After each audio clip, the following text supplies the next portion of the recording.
wassalatu wassalamu ala rasulillah wa ala alihi wa sahbihi wa mawala wa la hawla wa la quwwata illa billah awalnya ta'ala ta'ala wa ibadah wa istighfar wa hasana wa sujud bidabillah wa sujud rasulih wa doa ila huda wa dalal ala khair wa maradihi wa qurbi wa sallallahu subhanahu wa ta'ala Allahumma la sahla illa ma ja'altahu sahla wa anta taj'alul husna idza shi'ta sahla wal 'aqibatu lil muttaqin wa la hawla illa billah. Kaum muslimin dan muslimat rahimakumullah, melanjutkan kajian tarikh Islam ke Umar bin Khattab radhiyallahu anhu.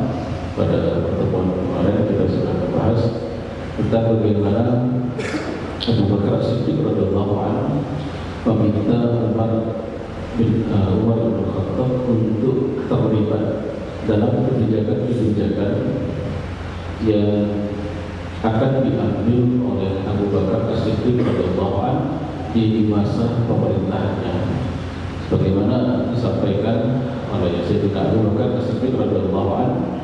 Aku ingat sekali ada seseorang yang menanggung urusan umat bersamaku, maka ia kemudian menunjuk Umar bin Khattab. Hal ini tertulis dalam kitab Thalabatul Kubra jilid 3 halaman 183. Kebijakan-kebijakan yang diambil oleh Abu Bakar As-Siddiq radhiyallahu anhu banyak sekali diwarnai dengan campur tangan ataupun ide-ide yang dilontarkan oleh Umar bin Khattab. Dan ada juga beberapa kebijakan yang memang hal itu kemudian menjadi kebijakan yang disepakati pada akhirnya oleh Umar bin Khattab. Salah satunya adalah kebijakan yang ekstrim yang diambil oleh Abu Bakar As-Siddiq, di mana dia memerintahkan untuk para penahan zakat atau orang-orang yang tidak mau membayar zakat itu untuk diperangi. Dalam kondisi yang kita tahu saat itu banyak sekali orang-orang yang baru masuk Islam itu ada yang murtad, ada yang juga meragukan beberapa ajaran, karena di tahun ke-9 dan ke-10 memang banyak sekali kabilah-kabilah yang datang menemui Rasulullah dan berikrar syahadat. Namun setelah wafatnya Rasulullah, ada yang kembali murtad, ada juga yang kemudian mengambil kesimpulan seperti misalnya zakat dianggap adalah satu pajak ataupun setoran ke Rasulullah, sehingga setelah Rasulullah wafat mereka menganggap zakat tersebut sudah tidak berlaku, padahal ini adalah satu kesimpulan yang salah. Nah, oleh karena itulah kemudian Abu Bakar As-Siddiq radhiyallahu anhu berpendapat bahwasanya yang seperti ini tidak boleh didiamkan dan harus dihadapi dengan keras, sehingga membuat orang-orang yang berpikir selanjutnya, jika seandainya jalan yang diambil ini adalah jalan kompromi, maka dikhawatirkan akan bermunculan pemikiran-pemikiran yang aneh-aneh yang akan mengganggu kestabilan kondisi umat pada masa itu.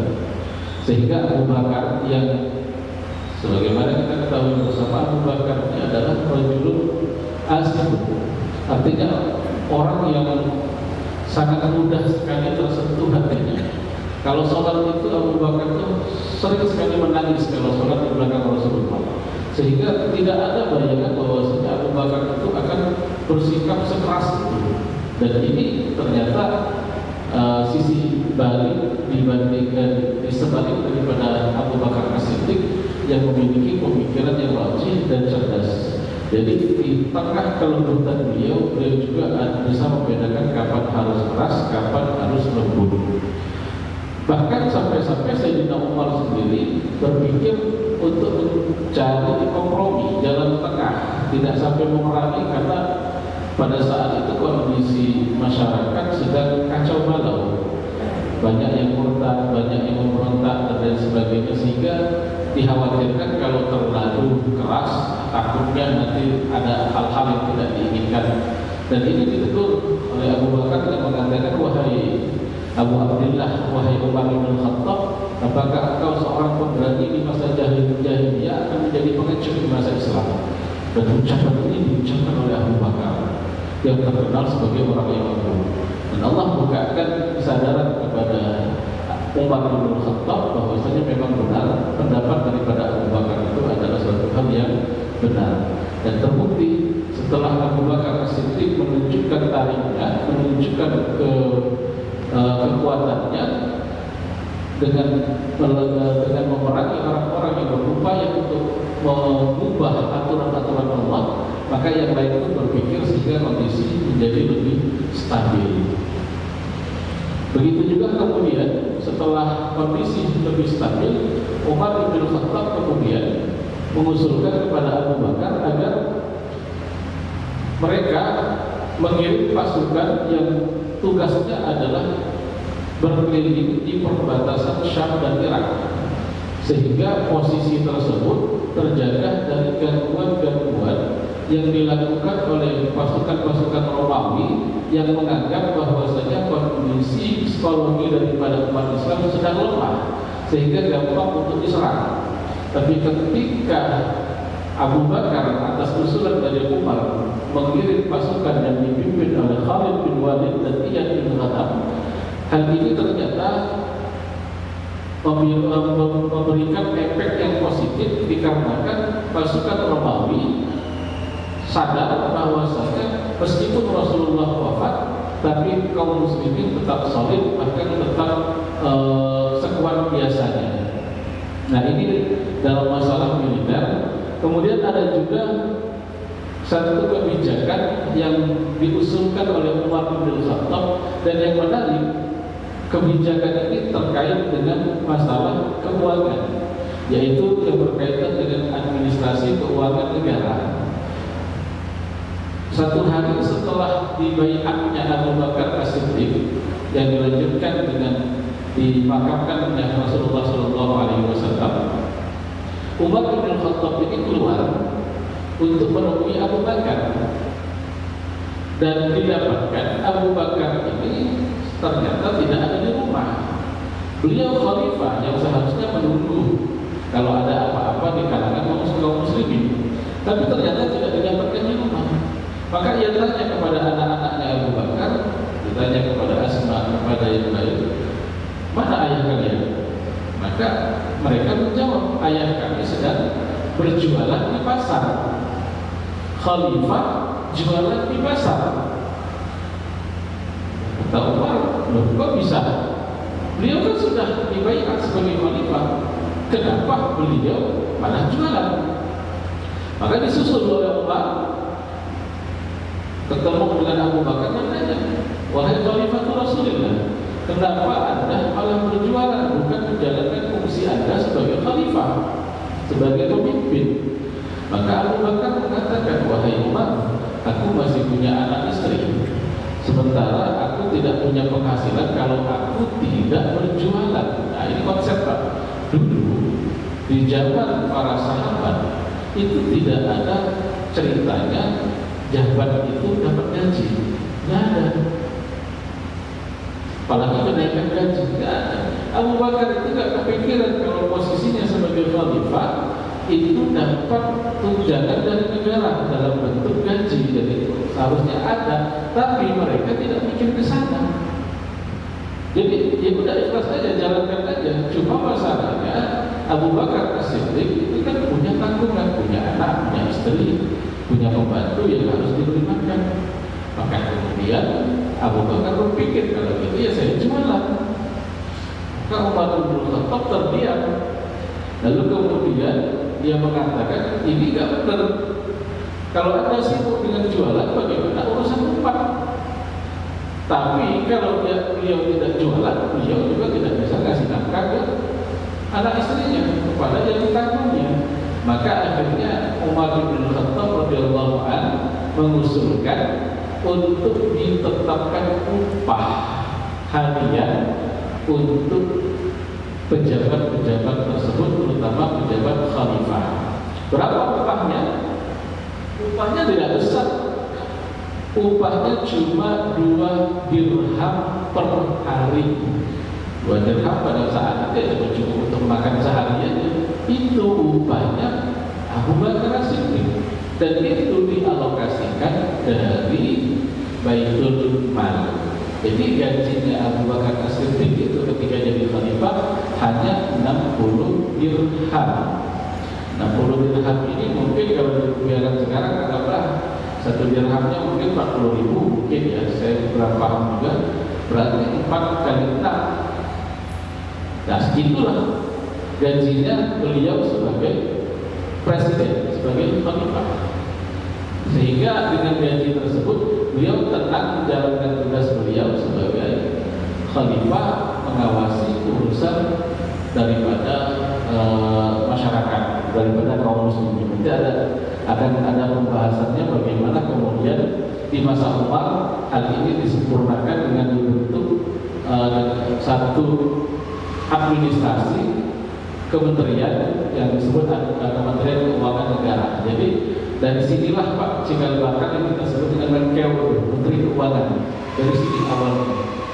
Kemudian dalam penunjukan pejabat, Umar bin Khattab radhiyallahu anhu selalu bermusyawarah dengan Abu Bakar As-Siddiq tentang masalah penunjukan orang-orang yang akan menempati jabatan, baik itu gubernur maupun jabatan yang lain.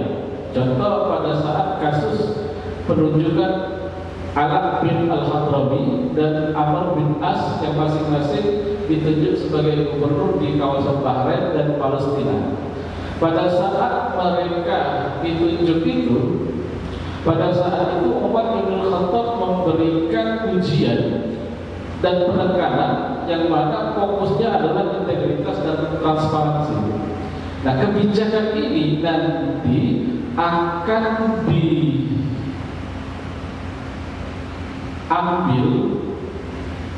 oleh pejabat-pejabat setelahnya, khalifah-khalifah setelahnya sampai ke masa Khalifah Utsmaniyah. Yang menarik, di masa Khalifah Utsmaniyah jabatan ini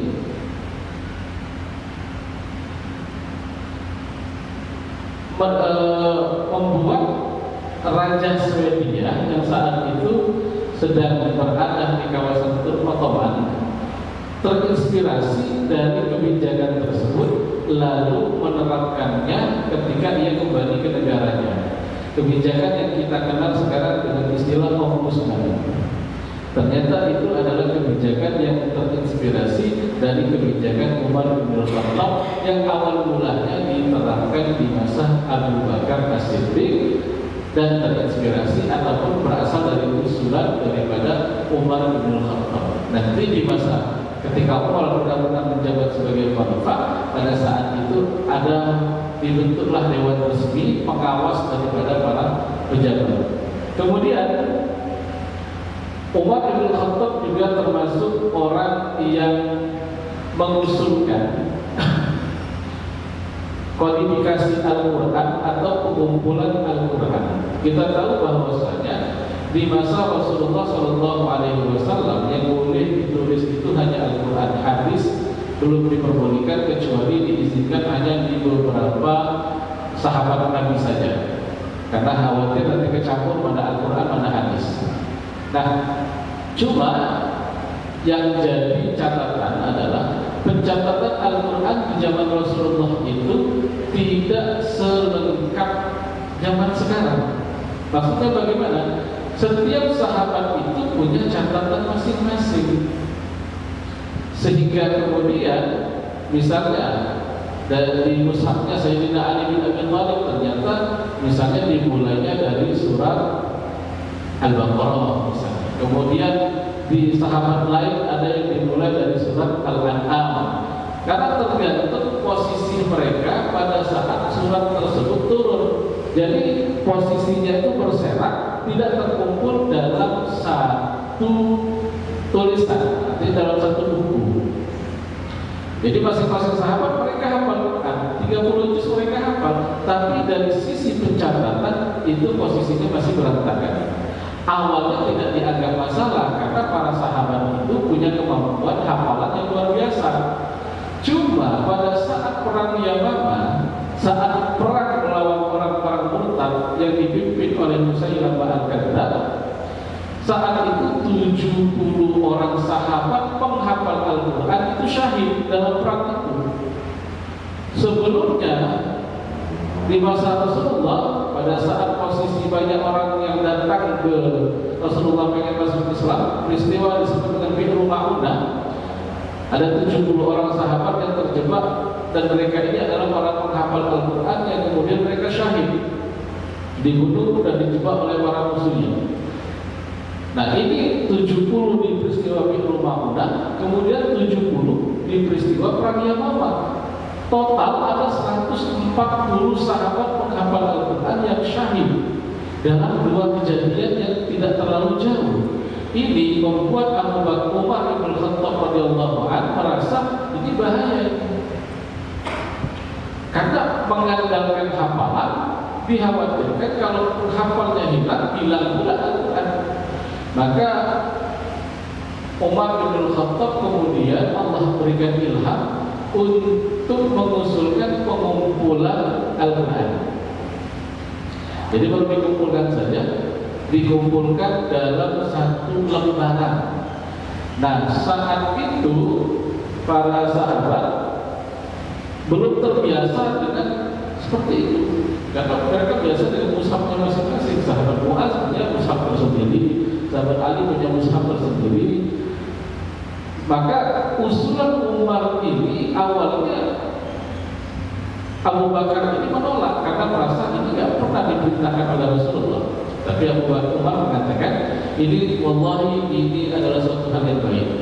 Sampai kemudian Allah membukakan hidayah kepada Abu Bakar sehingga mau untuk menuliskan Al-Quran tersebut secara pembukuan lebih terstruktur. Lalu kemudian dicarilah orang yang paling bisa dipercaya dalam masalah penulisan, yaitu sahabat Zaid bin Thabit. Beliau adalah seorang yang juga menulis wahyu. Nah, pada saat itu Zaid pun merasa ini suatu hal yang tak pernah dilakukan oleh Rasulullah. Kemudian diyakinkan sampai Allah kemudian memberikan kesadaran kepada Zaid bin Thabit untuk melakukan hal tersebut. Maka kemudian didatangkan. Sistemnya bagaimana? Hafalan, melalui hafalan. Para sahabat tahu kalau Al-Quran itu juz pertama dimulai dari Al-Baqarah, ada Al-Fatihah, Al-Baqarah dan lain sebagainya. Maka semua sahabat itu disuruh datang untuk mencocokkan dengan dua, satu hafalan, kedua catatan. Ini harus bawa semua. Kalau cuma hafalan doang ditolak. Maka kemudian para sahabat berbondong-bondong mulai mengumpulkan sehingga terkumpullah Al-Quran tersebut. Dan catatannya adalah pada saat itu masih menggunakan 7 bacaan, belum ditertibkan menjadi satu bacaan seperti saat ini. Nah, inilah kemudian cikal bakal Al-Quran yang kemudian saat ini kita nikmati dalam kondisi yang sudah tertib, sudah teratur, di buku yang memang sudah bagus. Awalnya tidak, awalnya terserak dan tidak semua orang punya catatan yang lengkap. Tapi ijtihad daripada Umar bin Khattab melihat kondisi saat itu, dan Allah Subhanahu wa taala melembutkan hati Abu Bakar dan Zaid bin Thabit sehingga kemudian kita bisa merasakan bagaimana Al-Quran yang benar-benar sudah terstruktur, yang mulainya dari Al-Fatihah dan bentuknya sampai ke surat An-Nas. Ini kita rasakan. Masih banyak kebijakan-kebijakan Umar yang insya Allah akan kita bahas pada pertemuan yang akan datang. Ini saja yang dapat kami sampaikan. Assalamualaikum warahmatullahi wabarakatuh.